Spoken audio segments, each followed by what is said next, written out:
Olá, pessoas, sejam bem-vindos novamente ao canal. Então, aqui apresentando a vocês a segunda parte do capítulo 49 da obra A Grande Síntese, intitulado Da Matéria à Vida.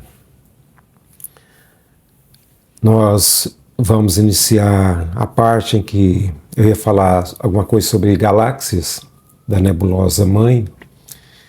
Nebulosa mãe que a gente se refere à nossa Via Láctea, o nosso caminho leitoso, que é belamente visto no Cruzeiro do Sul. Na região do Cruzeiro do Sul, a gente consegue observar um pouco do braço da galáxia Via Láctea, a nossa casinha, onde está o nosso pálido ponto azul, como afirmava até filosoficamente Carl Sagan em um belo texto. Então, seguindo aqui, no macrocosmo, a energia concentra-se no centro da galáxia. Segundo a visão inspirativa de Pietro Baldi, estrelas nascem quentes e, ao envelhecer, se afastam do centro galáctico. Essa ideia aqui, ela comunga muito com essa ideia que o Pietro nos apresenta em uma metáfora em que ele fala que a semente, ela representa o centro desse processo de queda. Então, quando se rompe a epiderme, ou seja, quando surge o chamado, teoricamente, Big Bang, a energia, ela rompe essa casca cósmica dessa sopa e começa um processo de interação entre as partículas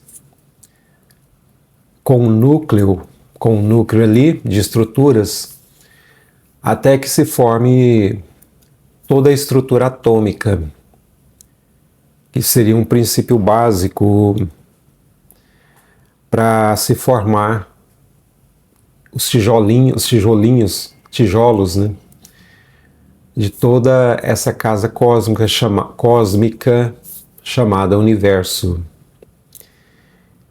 Então ele faz essa observação, ele fala que o centro, ele representa o ponto de concentração de energia. E é onde acontece a radiação gama, uma radiação mais não sofísico, uma radiação mais pesada.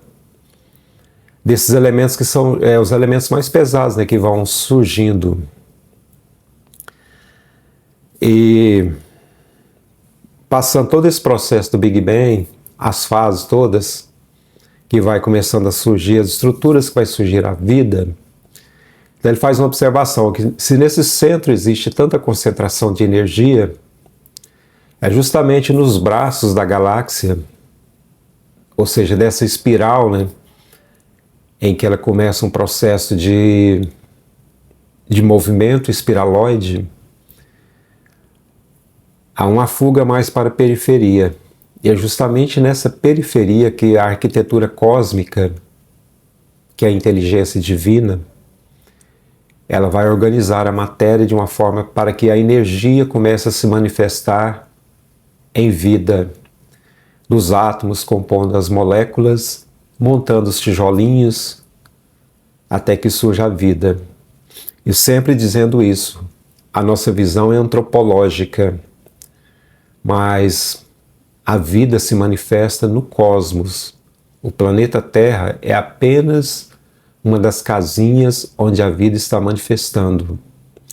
E ela pode se manifestar de todas as formas possíveis e inimagináveis. Talvez o problema nosso, do ser humano, além da nossa limitação de locomoção no espaço, é a questão da gente ver o universo mais pela nossa visão antropológica, humana. Que até a gente não pode estranhar isso, porque é a nossa referência, a gente não tem outra referência. Eu estou dizendo isso porque quando se procura vida, que o Carl Sagan, né, foi um pioneiro nessa questão de procurar vida, inclusive existe um debate, né, se isso não seria perigoso. O Stephen Hawking, ele era contrário, o Carl Sagan favorável, porque você vai mexer com o desconhecido. Então no universo existem civilizações que estão bem à frente da nossa, no sentido do bem, do amor, e pode existir realmente aquelas, né, que são mais beligerantes do que a nossa. Isso aqui é apenas um exercício filosófico, que não sou eu que fiz, né, é Carl Sagan e Stephen Hawking. Mas não é isso que vem ao caso aqui, né? Mas aqui o que o Pietro está falando, que o centro realmente ele irradia muita energia, que é o próprio processo do Big Bang. Ele se repetindo em uma galáxia, ele vai se repetir em outras galáxias, em outras. O centro é a semente. E começa o processo de expansão para fora, formando os braços das galáxias, no caso aqui estão falando da Via Láctea. Justamente onde a energia vai se equilibrando, é onde vai surgir a vida. Então o que ele está dizendo aqui é que esse processo de vida mais a nível humano, biológico, ele só seria possível mais afastado do centro da galáxia. Compreenderam? E do ponto de vista da ciência, a gente pode até fazer conexões aqui, adiantando um pouco, já pulando um pouco dessa parte da irradiação aqui. A ciência, ela afirma a nós que o centro da Via Láctea existe um grande buraco negro chamado Sagitários A. Então é um catalisador, é um campo atrativo de matéria. A gente pode fazer uma associação com isso, com o processo da queda. Porque a queda, ela traiu tudo para o centro, como se fosse um buraco negro. O Pietro Baldi não fala isso. Eu acho que na época do Pietro Baldi não existia esse conceito dessa palavra buraco negro, posso estar enganado. Mas ele usa uma linguagem mais espiritualista para tentar traduzir o processo da queda. Porque o processo da queda ele não foi espacial, né? Assim, os espiritualistas, os estudiosos falam. Ele é um processo de fechamento da consciência. Mas como essa consciência ela vai manifestar em camadas cada vez mais pesadas, é o campo da sopa cósmica, né? Onde está ali aquelas partículas, todo aquele calor, aquele fogo, em que vai começar um processo inteligente, não de acaso, para formar as estruturas que vão compor os átomos e para formar todo o universo, como a gente fala aqui. Então a gente pode fazer essa associação, que se existe no centro da Via Láctea um grande buraco negro, o Sagitários A, é como se a gente pensasse assim, ele atraiu os espíritos em queda, que começaram a gravitar na camada mais densa chamada matéria, que lá na Bíblia seria o abismo, né? Onde se fala que Deus pairava, né, sobre o abismo, e ele diz, faça-se a luz. Então a luz seria a própria radiação que sai do buraco negro. Porque vou adiantar aqui, o cientista Stephen Hawking, ele deixou uma das teorias mais brilhantes. Eu não sou físico, tenho dificuldade de falar sobre isso. É só que de forma rasteira. Então ele é chamada, acho que é irradiação Hawking. Então ele fala que mesmo no centro dos buracos negros, ou seja, mesmo nos buracos negros ainda existe uma fuga da luz. Então a gente pode fazer essa ponte com o pensamento do Pietro Baldi, que aqui ele está falando da questão da radiação, né? Da radiação dos elementos pesados, e como que a energia, como que ela empreende fuga desses processos de radiação mais densos.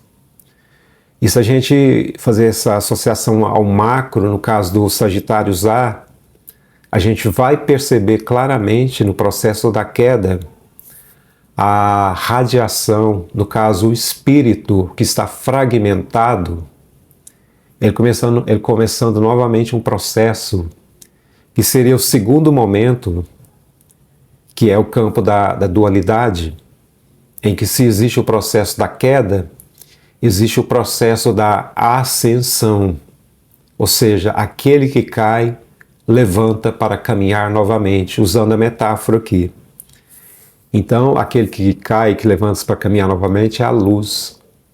Então, a luz, ela empreende fuga de uma forma mais sutil desse centro de radiação que foi a queda, simbolizada aqui para nós, viventes da Via Láctea, quer seja terrenos, quer seja extraterrestres. Extraterrestre, quando a gente fala, é no sentido daquele que não nasceu no planeta Terra, mas que pode estar pulsando em qualquer parte dessa galáxia. E talvez já passou pelo processo que nós já passamos, já está lá na frente, puxando a fila. Mas todos caíram dentro desse centro que convergiu-se em massa pesada. Sagitários A pode simbolizar, assim, o processo da queda e da redenção. Aqui usando o Hawking para mostrar isso, né? A radiação Hawking, simbolizada num processo espiritual. A gente olha só a matéria, que a gente está olhando do ponto de vista do Pietro Baldi. A consciência, né, se despertando novamente. Seguindo aqui, só um instante aqui, eu encosto aqui e tudo bagunça aqui no notebook. Aqui, que é a visão de Ubaldi, ganha ressonância quando ele fala da galáxia como vórtice sideral em evolução. Isso dialoga com a ideia moderna de um núcleo central altamente energético, de onde processos se irradiam e influenciaram toda a estrutura galáctica. Então pode ser comparado na questão dos Sagitários A, como pode ser comparado na questão do Big Bang, né? E eu vou viajar aqui um pouco com vocês. Uma das teorias novas, eu estou controlando o tempo aqui que eu vou ter que sair, eu vou tentar terminar isso aqui. Uma das teorias novas é chamada o buraco branco. É uma teoria que surgiu agora entre os físicos, que fala que é só uma teoria, né? Talvez o cosmos, o Big Bang, ela não derruba a teoria do Big Bang, que é a teoria mais aceita. Que o Big Bang, ele pode ter sido cuspido, eu já falei isso em outros vídeos aqui, cuspido para fora através de um buraco branco. Como a gente fala de dualidade, porque os cientistas chegaram a essa conclusão. Se existe, tudo tem o seu par. Se nós já identificamos, já coletamos imagens dos buracos negros, dentro desse campo teórico existe o buraco branco, que seria o parceiro. Ou seja, se um atrai para o centro, o outro expele para fora. Então, dentro dessa teoria, né, a gente poderia enquadrar a queda, que o Pietro Baldi fala, que seria o abismo que está lá no Velho Testamento, né, nas narrativas do Velho Testamento, narrativas simbólicas. As pessoas têm que aprender a entender isso. Ali é um simbolismo, você não pode pegar aquilo ali ao pé da letra. Tire a sabedoria daquelas palavras que estão lá, que é uma inspiração divina. Então, se existe esse centro, que provavelmente existe, além de Sagitários A, provavelmente existe o grande buraco negro, que já seria o maior de todos os buracos negros. Aqui estou fazendo associações. Então ele simboliza, ao nível do macro, o que seria o Sagitários A para a Via Láctea. Encostei aqui de novo, da Via Láctea, entenderam? Então esse buraco negro, o maior de todos, ele representaria realmente o processo da queda. Mas como a queda ela aconteceu, a gente usou o simbolismo do raio, que tem várias ramificações no céu. Então, em cada galáxia teria o seu buraco negro como um símbolo da queda, onde aqueles que estão naquela galáxia são os seres que caíram dentro desse campo de ramificações. Eu acho que vocês estão entendendo a associação que eu estou fazendo aqui. E o grande buraco negro do cosmos, de onde surge todo o universo, esse seria a representação máxima dessa queda. Esse realmente seria aquele em que está lá na Bíblia, no Velho Testamento, né, em que o Espírito de Deus pairava sobre o abismo e diz: faça-se a luz, e surge o cosmos. Então, se a gente associar essa teoria do buraco branco, ele seria uma conexão entre o buraco negro, e dele que sairia o nosso cosmos. Porque ao invés de ocorrer uma eterna queda para dentro desse buraco negro, o buraco branco seria a redenção, em que ele cuspiria o cosmos. Entenderam a associação que eu estou fazendo aqui? Seguindo, o buraco branco representa a liberação intensa de energia. Se um atrai, o outro expele. A radiação central da galáxia indica concentração, expulsão energética. Para o balde, isso reflete o retorno da energia a seu estado essencial e sutil, o espírito, que está em processo de despertar, e os elétrons, né, como ele falou no outro capítulo, eles iniciam um processo de fuga desses núcleos atômicos para formar novos núcleos, novas formas, e sempre estar num processo de evolução, até que fique somente o espírito. A gente fala em espírito, já falei em outros vídeos, não dá para definir o que é espírito. Dentro da filosofia espírita, fala-se que o espírito seria uma luz. Eu acho que é uma definição bem interessante. Uma luz sem forma. Porque se você tentar definir Deus, não conseguimos. Se você tentar definir o que é espírito, não conseguimos. E o que nós somos? Para além desse estado de queda na matéria, no estado mais puro, nós somos o espírito. Então, em essência, nós não conseguimos definir o que nós somos. Desde aquelas ideias lá da filosofia grega antiga, quem eu sou, de onde eu vim e para onde eu vou. Só que a consciência, ela vai passando pelos processos de evolução. Primeiro no princípio de adoração, que está lá no Livro dos Espíritos, que fala, né, que é um sentimento nato entre todos os povos, o sentido de adoração. Então foi o nosso primeiro despertar em relação a quem nós somos. É claro que os antropólogos vão falar que existem tribos que não têm nenhum princípio de adoração, mas tem. Eu garanto que tem. Mesmo aquelas tribos que neguem que não tem. Eles podem adorar alguma coisa ou perderam esse princípio de adoração.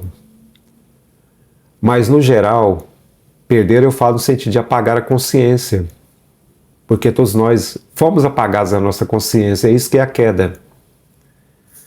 Então, se nós estamos despertando novamente, brota o princípio de adoração. Aí começamos a adorar pedra, planta, o raio, e as civilizações vão avançando. Aí começamos a construir templos. E daí começam a surgir organizações mais complexas. Surge a religião. Mas a nossa concepção de Deus, ela ainda é muito pautada pelo que os nossos olhos veem e pelo que nós sentimos. Então a consciência ela não consegue ainda ampliar. Aí é muito mais fácil a gente imaginar Deus como um velho senhor ancião sentado em um trono, representando o poder, talvez nas nuvens.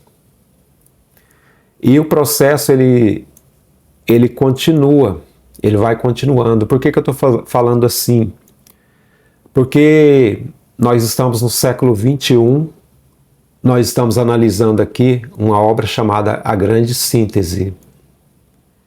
E a gente vê que houve um salto significativo no princípio de adoração, chegando nesse princípio de compreensão.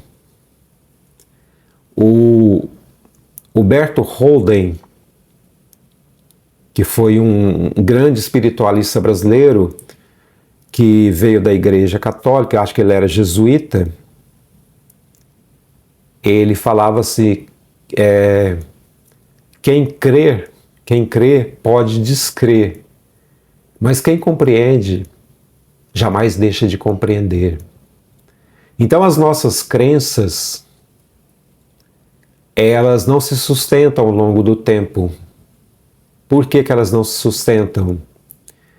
Porque o espírito que está preso na matéria, que está recordando o seu estado original, agora na forma de energia, nesse processo de radiação que ele vai se libertando da matéria, lembrando também que tem a entropia, que não é um processo basicamente de perda de energia, né, mas de transformação das estruturas, pois nada se perde, tudo se transforma.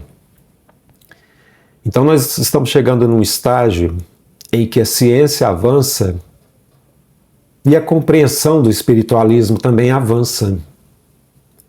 Então os templos de pedra, eles já não sustentam a nossa sede de compreensão da espiritualidade. Ainda que passemos uma vida sustentando dogmas, compreensões limitadas. Mas aqui eu tenho que falar isso porque na visão espiritualista, a nossa vida não se limita a uma única existência. Eu vou entrar aqui no campo novamente da dualidade. Vida, morte, mas morte não existe, porque matéria, você não destrói a matéria, você apenas transforma a matéria. Como nós estamos falando aqui no sentido mais profundo do que seja matéria, que é a substância que se converteu em energia, que está sendo trabalhada no processo da evolução da natureza, para que volte a ser novamente a sua forma pura, que é o espírito, a luz, a imagem e semelhança de Deus. Porque no campo da matéria, nós não somos a imagem e semelhança de Deus. Não somos, porque Deus não é matéria. No campo de Deus não existe matéria, não existe tempo, não existe espaço. Mas como nós estamos presos nesse campo chamado de criação e não de criação, então as nossas concepções de Deus, elas se adaptam mais ao que nós acreditamos e não, em essência, o que é as coisas verdadeiramente. É por isso que muitas pessoas usam o conceito, nós estamos presos na Matrix. Realmente é verdade. Então, no sentido de reencarnação, é um sentido de estar preso. Quer você acredite, quer você não acredite, a reencarnação é um processo de libertação da matéria. Por mais que às vezes você foi criado Nós somos educados a acreditar que tudo se resolve em uma vida. Não resolve. Não resolve. E se a gente pensar de uma forma mais profunda, entender que nós não podemos ser destruídos, mesmo encarnados num corpo carnal, a morte não existe, existe apenas transformação. Então, o sentido de condenação eterna perde o sentido. Condenação eterna é a própria falência de Deus. Ainda que tenhamos culpa no cartório, tanto do ponto de vista do que o Pietro mostra, que o processo da queda, ele é um processo de escolha da consciência manifestada de Deus, que somos nós com livre-arbítrio. E quando escolhemos vibrar fora do campo de Deus, da harmonia, a questão do ego, que se manifesta em rebeldia, então a culpa no cartório é nossa. E a gente perdeu o livre-arbítrio. Nós estamos reconquistando o livre-arbítrio. Não temos. O nosso livre-arbítrio é relativo. Os conhecedores da filosofia do Pietro Baldi, eles falam que a liberdade é estar vibrando no campo de Deus. É como os santos, né? Aqueles que a gente chama de santos, como Francisco de Assis. Dentro do Espiritismo a gente teve alguns também. O que a gente lembra mais é o Chico Xavier. Então são espíritos que já estavam obedientes, enrolando a língua novamente, à lei de Deus. Então viviam muito mais na lei de Deus do que na lei dos homens. Então eles entenderam o que é o livre-arbítrio. O livre-arbítrio é se libertar das ilusões. É o que ainda nós não conseguimos. Tem uma frase da filosofia indiana, eu não lembro aqui, até porque eu não conheço, que fala assim, eles perguntam assim, o que Deus não tem de nós? Tem uma coisa que Deus não tem de nós. O amor. Então esses espíritos, como Francisco de Assis, Chico Xavier, entre outros, que a gente poderia citar aqui, eles já começaram a vibrar no campo do amor e não do ego. Então o que Deus não tem de nós é essa falta de amor em relação a Deus. Mas para a gente ter esse amor em relação a Deus, entra no que o Holden fala, né? É o campo da compreensão. E não no campo apenas da adoração, que foi o princípio básico, né, da evolução espiritual. Quando você começa a perceber a lei de Deus, o que eu estou falando aqui não quer dizer que eu compreenda, eu só estou mostrando para vocês como que são as coisas. Então quando a gente começa a vibrar em harmonia, quando a gente começa a calar o nosso ego, quando a gente começa a calar a nossa rebeldia, a gente começa a ter livre-arbítrio. Porque o livre-arbítrio se manifesta plenamente no campo de Deus, e não no campo da queda, aqui estamos. Porque nesse campo aqui nós somos o caos, nós somos o diabo, nós somos o demônio, nós somos a rebeldia, nós somos as guerras, nós somos as doenças. Surge uma vacina, a gente faz campanha contra a vacina. Ou seja, a gente está praticando o que se chama na política de necropolítica, a política da morte. Então nós somos diabinhos semeando o caos. E com isso as doenças começam a se manifestar. Porque a consciência conectada ao campo de Deus, ela precisa fazer as coisas no campo da matéria. Então, a consciência, ela sofre esse processo de inspiração, e ela começa o processo, a gente chama de ciência. Aí começa a elaborar os elementos da matéria, a criar remédios, a criar vacinas. É assim que se forma a ajuda de Deus ao campo da matéria. ele não vai mudar as coisas de lugar. O processo da evolução é o processo de desacoplamento da consciência da matéria, da própria compreensão de si mesmo. Eu avancei em coisa aqui, mas acho que foi necessário. Não estava aqui no roteiro.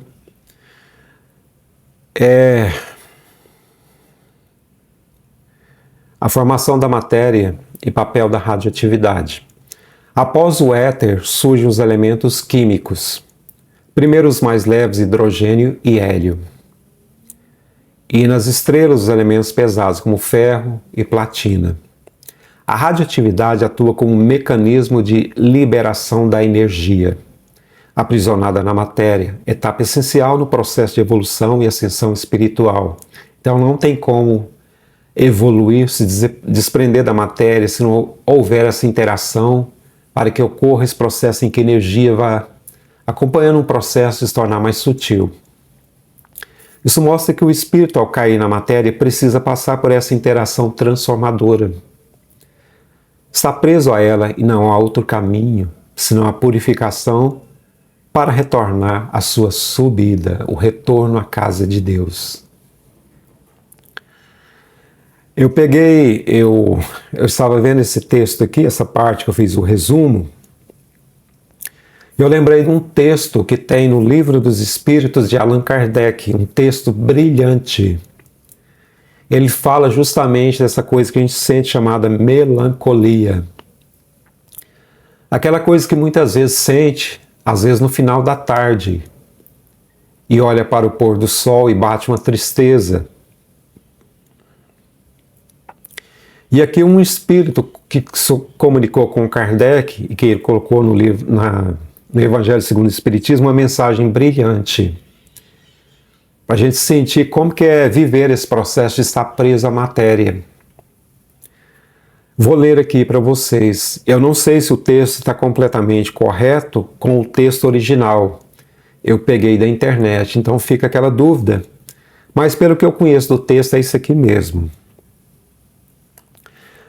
A melancolia, o Evangelho segundo o Espiritismo. Sabeis que, às vezes, uma vaga tristeza se apodera de vossos corações e vos leva a considerar amarga a vida, ele questionando aqui.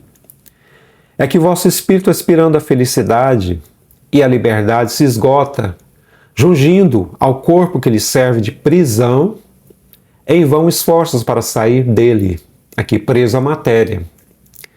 Reconhecendo inúteis esses esforços, cai no desânimo. E, como o corpo lhe sofre a influência, toma-vos a lassidão, quer dizer, a tristeza, o abatimento, uma espécie de apatia, e vos julgais infelizes. Crede-me, resisti com energia a essas impressões que vos enfraquecem a vontade. São inatas no espírito de todos os homens as aspirações para uma vida melhor, quer dizer, sair desse mundo da matéria. Mas não as busqueis neste mundo. E agora, quando Deus vos envia os espíritos que lhes pertencem para vos instruírem acerca da felicidade que Ele vos reservará, aguardai pacientemente o anjo da libertação, para vos ajudar a romper os liames que vos mantêm cativos o espírito. Compreenderam como que eu lembrei desse texto? Porque é isso aqui, está preso no campo da matéria, implica em sofrer o processo de vida e de morte, implica em sofrer o processo das doenças, implica em sofrer os processos das traições, implica em sofrer os processos das depressões, implica em sofrer felicidade e alegria, porque as duas estão juntas. Mas entra nisso que eu falei, quando a gente começa a compreender a lei eu falo aqui no sentido divino, é como se fosse um lenitivo. É por isso que às vezes as pessoas materialistas demais, elas sofrem porque elas não sentem esse consolo, porque para elas tudo acaba com a morte. Mas voltando a dizer aqui, até do ponto de vista da matéria, a matéria não pode ser destruída. E se você coloca o espírito a essência divina manifestando na matéria, o seu consolo é maior. Então, da mesma forma que você estuda o materialismo, você pode estudar o espiritualismo, porque tudo é dual, tudo é dual. E você vai ter uma vida mais equilibrada, você vai passar pelas dificuldades porque são inevitáveis, mas você vai sentir esse apoio. E somente a espiritualidade, somente o campo de Deus pode te trazer. O materialismo não traz. O materialismo é apenas aquela coisa do niilismo, do pessimismo. Aqui não é uma crítica aos ateus. Aqui é uma receita de um caminho diferente. Não estou dizendo que ateus são pessoas ruins. Pelo contrário, tem muitas pessoas em religiões que às vezes não vale a unha de uma pessoa que é ateu, que pode ser uma pessoa altruísta, que se preocupa muito com o próximo, ao passo que outros apenas fingem. Adiantando aqui, talvez não vai dar para terminar, mas eu vou parar o vídeo, vai ficar todo um vídeo só, não tem problema. Irradiação e libertação da energia. Durante a evolução da matéria, quando os átomos atingem maior complexidade, que é a fase gama, ocorre a emanação de partículas de radiação, que é a fase beta. A radioatividade e outros tipos de radiação, luz, calor e eletricidade, surgem como formas de libertar a energia contida na matéria. É o que o Baldi fala. O espírito está fugindo desse campo de matéria. É um processo árduo e sofrido. Esse processo é essencial. A matéria que viveu e não possui mais vida própria é transformada, cedendo sua energia ao novo ciclo dinâmico do universo. Nada se cria, tudo se transforma, até mesmo no nível energia. A irradiação permite que a energia, antes concentrada na matéria, se torne disponível para formar novas formas de movimento. A vida. Conectada à evolução da consciência e à organização do cosmos. Transição da matéria para a energia. Na maturação das formas de gama, a expansão galáctica leva ao resfriamento e solidificação da matéria. A matéria morre como forma autônoma e doa seu movimento à energia. Passagem de gama para beta, como eu falei aqui. O vórtice atômico se rompe liberando elétrons, preparando para serem expulsos. Sequência de radiação, aqui é o processo da vida. Sequência de radiação, gravitação, radioatividade, radiações químicas, luz, calor, eletricidade e depois vida. Nosso universo atual é formado por matéria em declínio, energia em plena maturidade e consciência nascente. Então, da mesma forma que a gente vê a matéria se transformando, a energia está ali pulsando porque ela está em movimento, ela está em processo de evolução. Você vê as coisas pelo campo da matéria e aprenda a ver as coisas pelo campo do espírito. Junte as duas coisas e você terá uma compreensão do todo. Ascensão para a vida e consciência. Os cadáveres da matéria sustentam formas de vida mais elevadas. É o processo, os ciclos da natureza e a energia participando desse processo, cada vez se tornando mais sutil, até que forma novamente o espírito. Pois nada se cria, tudo se transforma. A substância não pode ser destruída, apenas transformada. Carl Sagan dizia que somos o pó das estrelas, mas essa visão é apenas exterior de um grande cientista que apenas via matéria. Somos energia viva e inteligente, porque o princípio do universo, do seu surgimento, não é apenas acaso, é inteligência. O materialista chama de acaso, é inteligência. Pegue milhões de acasos, em todos eles você vai ver a manifestação da inteligência.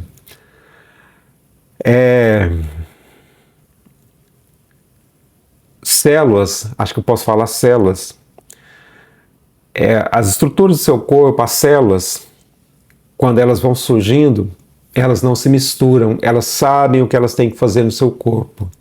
Então, tem aquelas que vão surgir, elas vão participar do processo de surgimento da sua audição, do seu ouvido Tem outros que vão formar os neurônios, tem outros que vão formar o coração, o pulmão. Não é bagunçado. Tudo tem determinismo de inteligência. Continuando aqui, então eu estava falando da eletricidade. Eletricidade no sentido de energia organizada, capaz de gerar movimento, vibração, interação entre as partículas, ou seja, o caminho para o surgimento da vida. Daí o título, né, da matéria, a vida. E o objetivo final seria, de todo esse processo, que seria a superconsciência, a realização biológica maior do reino de Deus, o Espírito. É o estágio em que a consciência deixa de ser apenas individual, ela passa a manifestar o coletivo, o todo. É por isso que eu citei o exemplo aqui do Chico Xavier, o médium brasileiro. É por isso que eu citei aqui o exemplo do Francisco de Assis. Porque já passaram a vibrar nesse campo do todo. Na interação com a própria vida, a essência da vida, e não no ato de ser meramente uma manifestação fechada, mas aqui aberta, coletiva, altruísta, totalmente entregue à lei, ao verdadeiro livre-arbítrio. No futuro, provavelmente, não dependeremos tanto da proteína animal. Poderemos começar esse processo com carnes feitas em laboratórios. Eu já li um livro daquele historiador, o Yuval Noah Harari. Eu não sei se é no livro Homo Deus ou é no Sapiens. É que ele menciona a carne fabricada em laboratório. A proteína que não seria de uma origem animal. Por que eu estou falando isso?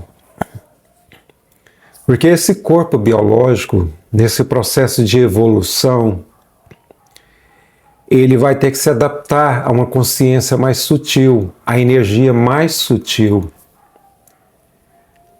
Então, o próprio processo de alimentação nosso será diferente. Porque, à medida que a consciência vai se depurando, essa energia viva, a estrutura em que ela fica transitoriamente nas formas, essas formas vão ter que se adaptar a esse novo processo da consciência, numa relação recíproca, em que a energia vai moldando o seu próprio corpo provisório, a sua casa provisória. Então ela vai habitando as formas, e essas formas vão se adaptando a ela. Compreenderam agora? Eu fiz algumas anotações aqui. Em estágios futuros, o corpo material pode se transformar em formas mais sutis ou diferentes. É claro que já estamos passando pelo transhumanismo. Para quem não sabe, eu também me deparei com essa palavra pela primeira vez. Transhumanismo, disrupção tecnológica, foi nas obras do Yuval Harari, o historiador judeu, israelita. Então ele faz um debate longo nessa questão dessa transformação, embora o Yuval Noah Harari ele seja um determinista biológico.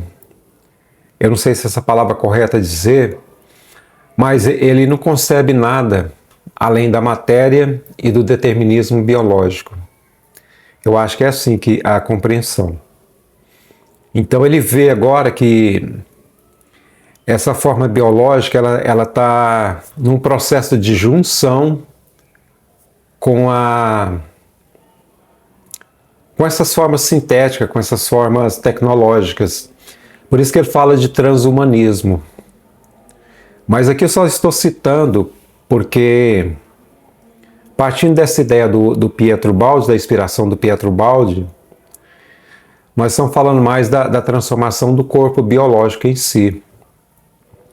Mas isso não impede que nesse processo tecnológico que nós estamos passando, que o nosso corpo, segundo Yuval Noah Harari, nós estamos vivendo a última experiência enquanto ser humano puro.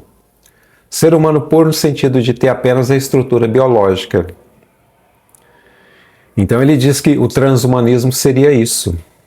Essa transformação, essa adaptação, essa conexão, essa anexação de partes que não pertencem ao corpo humano.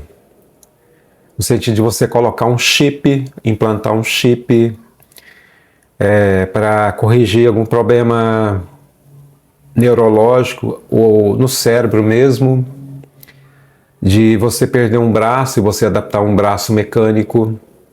Então é isso que é o transhumanismo. Mas mesmo assim, nesse processo de evolução das formas, a consciência, ela sempre vai moldar o corpo de uma forma em que ele se adapte a ela. E é por isso que eu falei que a própria alimentação ela vai se tornar mais sutil. Então esse ser carnívoro, ele vai se tornar um ser mais herbívoro, ele vai ter uma alimentação mais sutil. É nesse sentido. Não negando esse transhumanismo, que é o processo da matéria, né? Então tudo que a consciência vai criando, ela vai interagindo com isso. E a disrupção, que eu ouvi falar também a primeira vez na obra do Harari, é o processo que nós estamos passando, né? É em que tudo que é criado é derrubado quase que de imediatamente. Porque a tecnologia ela vai acelerando o processo e nada se consolida por muito tempo. Se você cria algum tipo de empreendimento e você planeja ficar com aquilo por 40, 30, 40 anos, hoje você não tem certeza disso mais. É isso que é a disrupção. É a própria tecnologia moldando a tecnologia. Então, se você tem um aparelho de ponta, passa-se um tempo muito curto, ele já se torna obsoleto. Se você tem uma empresa que trabalha com determinada linha, a depender desse aceleramento que estamos passando, isso se torna obsoleto. E o que você produz perde o sentido. Então a própria consciência ela vai acelerando o processo e cada vez mais. A chegar um ponto, né, que o nosso corpo ele será um corpo diferente. Reforçando aqui, eu estou reforçando mais no sentido biológico, mas não quer dizer que não tenha essas anexações, né, artificiais no próprio corpo humano. Hoje as pessoas vão num dentista, né, faz um implante, ou seja, coloca uma substância artificial. Entenderam agora? Então é um processo irreversível. Eu não sei até que ponto, mas irreversível sim. É isso que o Harari coloca, né? Eu gosto de fazer essas conexões, estou fazendo aqui com o Yuval Harari e o pensamento da evolução espiritual que o Pietro Baldi vem mostrar. E se a gente começar a mergulhar aqui, a usar a nossa imaginação, a gente tem esse sentido, né, que civilizações que são mais avançadas do que a nossa, provavelmente têm uma estrutura biológica diferente da nossa. Então é isso que eu quero dizer para vocês. A consciência, à medida que ela vai evoluindo no cosmos, ela vai buscando outras formas de se apresentar nos campos mais densos da matéria. Então, à medida que vai evoluindo, a consciência vai pegando corpos mais sutis. Eu gosto de fazer associação a cinema também. Tem aquele filme do Carl Sagan, eu tenho o livro aqui, eu li o livro também, que é o Contato. Então ali a cientista, eu não lembro o nome dela, que eu acho até que é o alter ego do Carl Sagan, eles recebem um sinal alienígena, decodifica aquele sinal e fabrica uma máquina para fazer o contato. Então ela entra na máquina e o tempo para ela já não existe mais, o tempo material. E ela viaja nessas dimensões extramateriais, para além do tempo e do espaço. E ela tem um contato, os extraterrestres apresentam para ela na forma do pai dela. Ou seja, eles já têm uma forma, eles já moldam as formas, né? Uma coisa assim mais, como eu falasse, mais inteligente. E tem aquele filme também, A Chegada. Eu gosto muito desses filmes assim mais inteligentes, de ficção científica, porque tem uns filmes de ficção científica também que são muito fracos. E ali a gente vê, né, que quando a neurocientista não, ela é neurolinguística, acho que é isso, ela é neurolinguística. Ela é escolhida para fazer esse contato com os extraterrestres que chegaram à Terra e acaba estabelecendo, né, desvendando um pouco a linguagem deles, claro que com a ajuda deles, e a forma deles é totalmente diferente da nossa forma. Por isso que eu falo, a gente tem uma visão mais antropológica, mas o universo é muito mais que o planeta Terra, e a vida flui em todo o universo, em formas diferentes, segundo a evolução da própria consciência. A gente chega a essa conclusão exercitando a intuição, a racionalidade. Não é difícil chegar a essa conclusão que seja assim. Então eles mostram para ela, né, que passado, presente e futuro, no filme A Chegada, está tudo conectado, é uma coisa só. Eu achei muito interessante. Vamos falar um pouco da era quântica. Estamos entrando nessa fase mais perigosa da humanidade. Ao mesmo tempo que é fascinante, é extremamente perigosa. Nós estamos na era agora já começa a se falar, né, a mexer nos computadores quânticos. Ou seja, extrapolando esse código binário. É como se fosse um pensamento nas nuvens, que as combinações são infinitas, levando a uma velocidade de pensamento artificial nunca antes imaginada. Se a gente se espantou com o advento da internet, tudo que compôs esse pacote que veio com a internet, imagina essa era quântica. Então essa era quântica é uma era do conhecimento que a gente está falando aqui, ó, de você estudar a essência dos átomos, ou seja, você mergulhar no infinito do micro.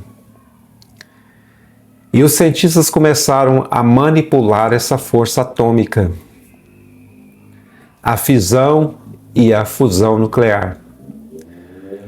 O Carl Sagan, já no século XX, né, um grande cientista do século XX, grande idealista da exploração, da busca de vida em outros planetas. Tanto é que aquele projeto lá que lançou, acho que é a Voyager, que viaja no espaço, né, que tem um disco dourado, um disco em ouro, que tem mensagem de todas as culturas, ou de boa parte das culturas da Terra. Tem músicas clássicas, tem outras coisas, e um código muito fácil de ser decifrado por uma civilização alienígena. O Carl Sagan já falava que provavelmente a história das civilizações interplanetárias sejam parecidas com a história da qual nós estamos passando, ou seja, da civilização terrena. Então nós entramos na era atômica, na era dos computadores quânticos, na era da inteligência virtual, em que tudo está extremamente acelerado. Mas como ele falava, essa era do conhecimento atômico é uma era que representou saltos para algumas civilizações no cosmos. Ele fazendo esse exercício de imaginação racional, em que umas faliram, não conseguiram dar esse salto, porque conhecimento implica em responsabilidade. Então, algumas civilizações provavelmente fabricaram o seu próprio extermínio com esse conhecimento atômico. É o momento em que a nossa civilização no planeta Terra está passando. Porque a nossa consciência, a consciência espiritual manifestada no campo da matéria, ela entrou nesse campo do conhecimento da era atômica. E com uma capacidade maior de fabricar armas de destruição completa da vida no planeta várias vezes. Desde as bombas atômicas, as bombas de nêutron. Então a reflexão que o Carl Sagan deixou para nós foi essa. Ou nós aprendemos a lidar com o conhecimento de uma forma equilibrada, pacífica, fraterna, entre todas as comunidades do planeta, ou a gente vai entrar numa guerra que vai ser o extermínio da espécie humana e de toda a vida no planeta Terra. Esse é o perigo de ter o conhecimento. Mas, ao mesmo tempo, é inevitável a gente passar por esse teste novamente. Porque se a consciência estava presa com o processo da queda, é preciso que ela se liberte novamente da matéria. Então, passando pelos vários estágios da história, nós chegamos na era atômica. Talvez a era mais perigosa e mais fascinante em que estamos vivendo. Porque se nós superarmos essa fase, nós vamos talvez conseguir resolver os problemas ambientais, usar o conhecimento atômico, como citei aqui o exemplo dos computadores quânticos, para pesquisar doenças de uma forma muito mais rápida, achar soluções, olhando sempre por esse lado positivo. Mas como tudo é dual, o conhecimento também tem o seu lado perigoso, esse lado negativo. Então caberá a nós fazer essa escolha. Ou então será uma nova queda. Uma queda de outra queda, de outra queda, de outra queda. E a civilização do planeta Terra, coletivamente, abrirá a porta de um novo abismo, novo buraco, e cairá novamente. Lembrando que nós somos seres eternos. Não seremos destruídos, mas ficaremos numa situação extremamente complicada, porque a evolução vai cobrar isso de nós. A ascensão espiritual cobrará isso de nós. A lei de causa e efeito cobrará isso de nós. A cada um, segundo as suas obras. A cada comunidade, segundo as suas obras. Existe a punição individual e coletiva, não de Deus, mas das próprias ações de quem as faz. Agora aqui, passando por outro ponto aqui, arquétipos e recordação. Platão, o filósofo da antiguidade grega, falava que o conhecimento é reminiscência. Não aprendemos, recordamos. Jung, ele veio com a ideia dos arquétipos. São estruturas universais do inconsciente coletivo. Então, para Jung, a sociedade ela tem um arquivo inconsciente coletivo, em que isso influencia no próprio comportamento das sociedades que vão caminhando ao longo da história. Eu vi até um pessoal no canal que eu estava assistindo no YouTube, espiritualistas, falando dos arquétipos, que na antiguidade o arquétipo da guerra, na verdade não é da guerra, desculpa, o arquétipo do poder, ele se manifestou. E quando um arquétipo se manifesta, você pode usá-lo tanto para o bem quanto para o mal. Então ele se manifestou, lá citando o exemplo da Roma Antiga. Então foi criado todo um tipo de rito para justificar o poder. A questão dos feixes de força, são vários que se juntaram, tem um martelinho. A gente vai ver isso, esse arquétipo novamente manifestando na Itália, no século XX. Então o Mussolini, ele e o coletivo da Itália assimilaram novamente esse arquétipo, que poderia ter usado para o bem, usou para o mal, no sentido da força bruta,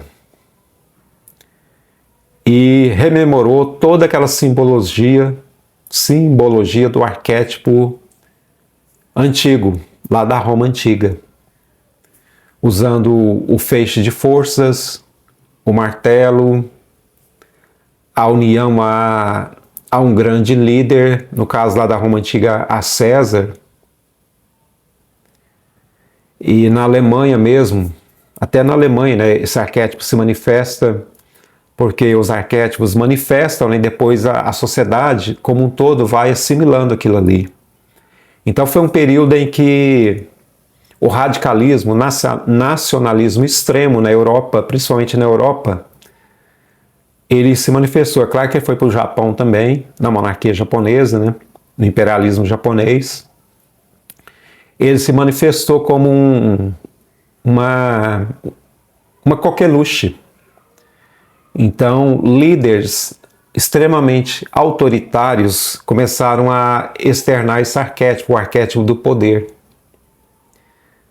A saudação lá do Ave César, lá na Alemanha, não vou repetir aqui, também teve a saudação ao líder lá da Alemanha, né, na Itália. E dentro do campo cósmico, todas essas ideias remetem ao chamado Akasha. É o éter, substância primordial. Seria um arquivo psíquico universal na visão de Jung, uma memória herdada do coletivo inconsciente. Pietro Baldi, ele vai ampliar essa visão, para ele trata-se da própria memória do universo. Citando aqui de novo Platão, o conhecimento é reminiscência, não aprendemos, apenas recordamos. Então o Pietro Baldi, ele vê, né, que o presente ele é eterno. Dentro do campo da matéria, quando as partículas começam a vibrar, surge o espaço e o tempo. E a consciência começa um processo novamente de despertar. E os arquétipos começam a se manifestar. É isso que quer dizer que a gente não aprende nada, a gente recorda as coisas. Porque existe um grande arquivo que o Jung viu mais na questão do inconsciente coletivo. Então essas forças, à medida que o espírito vai evoluindo no campo da matéria, a gente vai recordando as coisas, sempre de forma dual. Ou você usa para o bem, ou você usa para o mal. Ou você usa a energia nuclear para o bem, ou você usa ela para destruir. Compreender a profundidade da coisa, do conhecimento, à medida que a gente tem que evoluir, a gente tem que recordar novamente essa consciência que está presa na matéria. Mas é o que o Pietro Baldi fala. É preciso evolução na alma. É preciso evolução no campo do amor. Porque senão a gente vai repetir os mesmos erros da queda original. onde em vez da gente vibrar no campo de Deus, nós vibramos no campo do ego. E depois materializamos isso no campo da matéria. Nas revoltas, no caos, na rebeldia. É por isso que nós perdemos esse livre-arbítrio. Mas como o impulso já se faz para fora novamente, a energia, que é o espírito fragmentado, ele vai lidando novamente com esse caminho. E novamente vai tendo que fazer escolhas nesse processo de evolução. É por isso que tem quedas e quedas dessa queda original. Adiantando aqui um pouco mais, eu achei interessante isso aqui, ó, essa experiência aqui, ela foi feita em 1950 no Japão. Eu acho que ela não foi reproduzida novamente. Não existe talvez uma comprovação mais rigorosa sobre isso aqui, mas entra nesse campo dos arquétipos. É o fenômeno do centésimo macaco, que eu nem conhecia. Não sei se vocês já conhecem. É o experimento que foi feito numa ilha no Japão, consistia em que os cientistas lá começaram a observar o comportamento de alguns macacos. Eles pegavam, não sei se era batata, não lembro, e comia ela suja de terra. Aí depois o macaco, dessa espécie, dentro dessa ilha, ele lavou essa batata e comeu ela limpa. Então ele percebeu que era mais agradável o sabor porque não tinha terra. E passado um tempo, dentro dessa ilha, com essas espécies de macacos, eles começaram a assimilar o comportamento desse macaco. Então se tornou comum entre esses macacos dessa ilha a se alimentar com as batatas dessa forma. Aí, segundo essa visão aqui, desse experimento, 1950, no Japão, por isso que se fala o fenômeno do centésimo macaco, numa contagem assim, de chegar no centésimo macaco, já em uma outra ilha, que não tinha ligação com essa ilha, lá no Japão, um macaco que não tinha contato com esses macacos dessa outra ilha, segundo essa teoria que é estudada, esse experimento que pode ser contestado, o centésimo macaco dessa ilha, ele começou a se alimentar dessa forma também, lavando as batatas, tirando a terra. E os outros macacos, os macacos mais novos começaram a assimilar isso.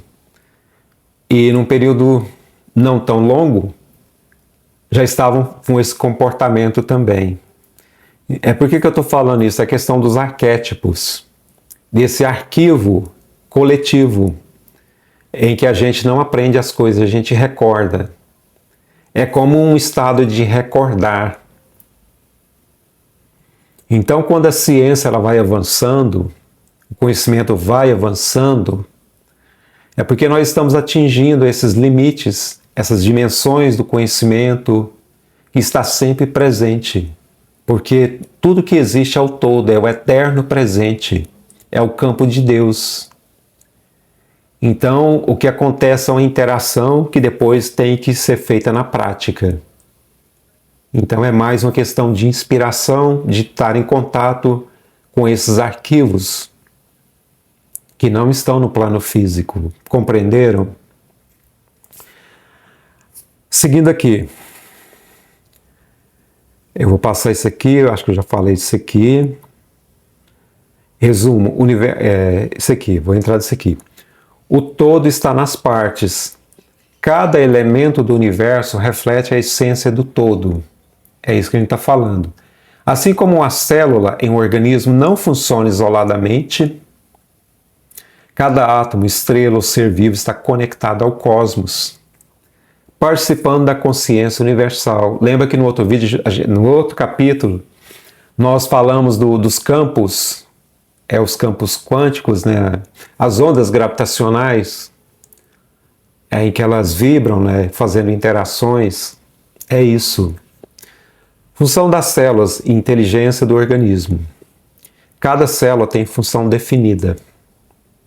Células do olho formam o olho. Células musculares formam músculos. E assim por diante. Não existe um caos no corpo humano. Quando acontece isso, é a chamada doença, né? A terrível doença do câncer, em que as células entram num processo de caos, de autodestruição do corpo. Até nisso a gente pode fazer essa comparação que o Pietro Baldi fala, que o universo é um organismo doente que está sendo curado. A inteligência não está na célula isolada, mas no plano do todo, que organiza cada parte para a harmonia e evolução do conjunto, para se formar esse corpo, o princípio da inteligência atuando, o espírito, a energia viva se manifestando. Seguindo aqui, vou falar um pouco sobre o emaranhamento quântico e a interconexão. O que seria emaranhamento quântico? Significa que duas ou mais partículas ficam correlacionadas de forma que o estado de uma depende do estado da outra, independentemente da distância e do tempo. Uma pode estar numa galáxia e outra em outra galáxia. A distância não importa. Partículas podem permanecer conectadas mesmo à distância, sugerindo que cada parte do universo carrega informações sobre o todo. Fantástico isso aqui, né? Esse fenômeno reforça a visão de Ubaldi. O universo é um organismo vivo, o qual cada elemento cumpre sua função e participação da inteligência cósmica. E eu penso mais outra coisa sobre isso aqui, pessoas. Quando a gente busca pensar em Deus, que a gente fala que Deus é onisciente, ele está em toda parte, a gente sempre pode remeter a nós também, porque nós somos imagem e semelhança de Deus. Repetindo aqui, muito mais na questão de estar longe desse campo da matéria que nos limita, mas no sentido de espírito, da manifestação de Deus em uma forma menor que somos nós, consciências vivas. Então, se Deus está em toda parte, Ele é onipresente, nós também estamos. Porque isso aqui mostra isso. Esse emaranhamento quântico dessas partículas, se uma partícula que tem sua parceira, sofre alguma influência aqui, não importa aonde a outra está, imediatamente ela será envolvida por essa influência. Isso aqui eu estou fazendo para vocês uma conexão do pensamento, que ainda é uma manifestação do espírito na forma material, ou seja, o pensamento ainda pode ser visto como matéria, assim como o cérebro, matéria, mas a energia, o espírito, é a essência viva, que está usando essa forma de manifestação física para se interar com o meio e evoluir, despertar novamente. Então é nisso que eu estou falando. Quando uma partícula interage com a outra, nesse chamado emaranhamento quântico, a resposta é imediata da outra. Ela não respeita tempo, ela não respeita espaço, não importa. Então, é a forma com que Deus se manifesta. Ele é onipresente em toda parte. E nós, como essência pura chamada espírito, também manifestamos dessa forma. Sempre lembrando, nós não somos matéria, nós somos manifestação de energia em pequenas bolsas concentradas, vibrando em alta velocidade. É o que os hindus falavam, né? Nós estamos sobre o campo do Maya. Então a gente vê as coisas, mas as coisas não são o que a gente vê. Mas o cérebro, que ele tem que fazer essa conexão do espírito com a matéria, ele interpreta dessa forma. É igual a gente olhar para alguma coisa, eu acho que eu já vi alguma coisa sobre isso, falando que o vermelho que a gente vê na maçã, ele é apenas uma interpretação que o cérebro faz daquilo que os órgãos chamados olhos estão mirando. Onde existe uma luz refletindo, né, que entra na retina, que vai até o cérebro nessas conexões com os neurônios. Então existe muita coisa nesse campo do estudo do cérebro que os cientistas falam que a gente nem imagina e a gente pensa que a gente está percebendo a realidade. E o que dirá quando a gente pensa no campo do espírito? Por isso que eu fiz essa ponte aqui. Deus está presente em todos os lugares. As partículas interagem não respeitando tempo e nem espaço. Então podemos pensar isso em relação a nós, porque nós somos espírito. Em essência, nós somos espírito. Então nós estamos presentes em todas as partes do universo também. O que diferencia é que a nossa consciência está fechada e não consegue perceber isso. E olha lá que eu não vou nem entrar no campo das pessoas que têm uma intuição mais apurada, não vou entrar no campo da parapsicologia, que eles estudam a telepatia, não vou nem entrar nesses campos. Seguindo aqui, a relação de spin com emaranhamento quântico. Vamos ver um pouquinho o que é o spin. Não sou físico, pedi ajuda aqui. Spin não é uma partícula, mas sim uma propriedade de partículas. Toda partícula subatômica, como elétrons, prótons e nêutrons, tem um spin, que é uma característica intrínseca relacionada ao seu momento angular e comportamento quântico. É aqui que ele vai responder nesse emaranhamento. Você pode pensar nele como uma marca ou uma rotação interna, que define como a partícula se comporta, especialmente em campos magnéticos e quando se emaranha com outra partícula. É isso que a gente falou, né? Não importa tempo e nem espaço. Não importa. A reação, a interação é imediata. Por isso que eu estou ligando a questão do pensamento, a questão do espírito, a questão de Deus. Spin e resposta instantânea.